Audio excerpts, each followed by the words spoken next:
Good afternoon, traders. It's Bill Baruch with Blue Line Futures, and this is the FX Rundown. We're seeing the dollar index battle back after ISM non-manufacturing came in better than expected today. You know what? The Eurozone services numbers were better than expected overall as well, but it's really that surprise in the ISM non-manufacturing number that really helped lift that dollar. Not only that, you're already starting to see the Fed rate cuts being priced in. There's now a probability of 70% chance that you will see the Fed cut by that July 31st meeting, and there's an 85% chance you see a 50 basis points cut this year. You are now seeing probabilities rise for 3 cuts. So you're getting all of this priced in, and then now we're getting good data. If you get a good piece of data, you're going to see the dollar rally on that. Not only that, again, support. We talked about the support, 96.75 to 97 in the dollar. And then for the flip side, the euro, trendline resistance, 113.30. We wrote about it on Monday, worked its way down. Today's high, 113.18. Failed right against that, and we reversed below 112.70. It's going to be a false break-in on the euro, and the path of least resistance now can be lowered to 112, 112.10.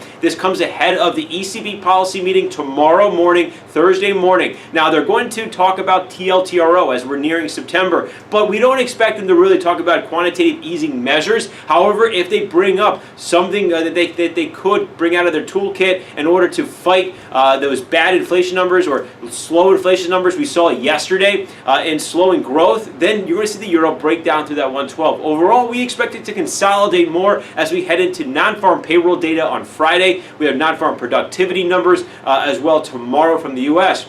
Moving on to the yen did hit major 3-star resistance into Monday's session. We talked about that on Monday's report. Looking for that pullback, it's down about 1/4 of a point today.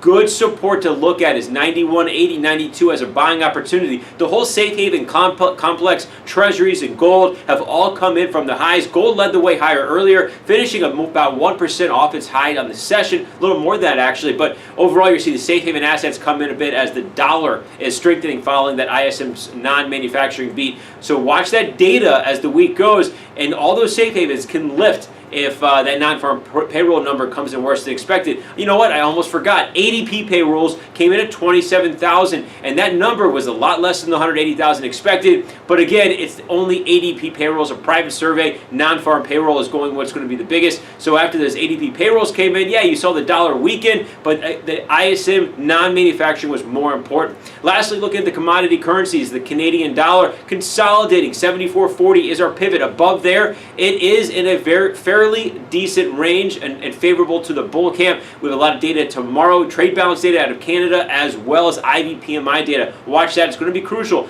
Weakness in crude oil, the Canadian dollar has completely ignored that weakness, and that's actually a good sign that it's doing its own thing right now. However, if weakness in crude persists, say if it goes below $50, then that should drag down a breakdown in the Canadian, as well as other commodities. Taking a look at the Aussie dollar. The Aussie dollar did hit 70. 70s that been that major 3-star resistance level. It has failed to get out above there. GDP data was light last night. Overall, you're still seeing those U.S. and China trade tensions. It's just different headlines that are in the news leading into that G20 summit. So that Aussie dollar, you're not getting good data. They cut rates this week. A lot of that's been priced in, so it's consolidating at the 70 mark, but a lot of resistance there. Hey, give us a call. We're here to talk about anything on the board, 312-278-0500. You can email us info@bluelinefutures.com.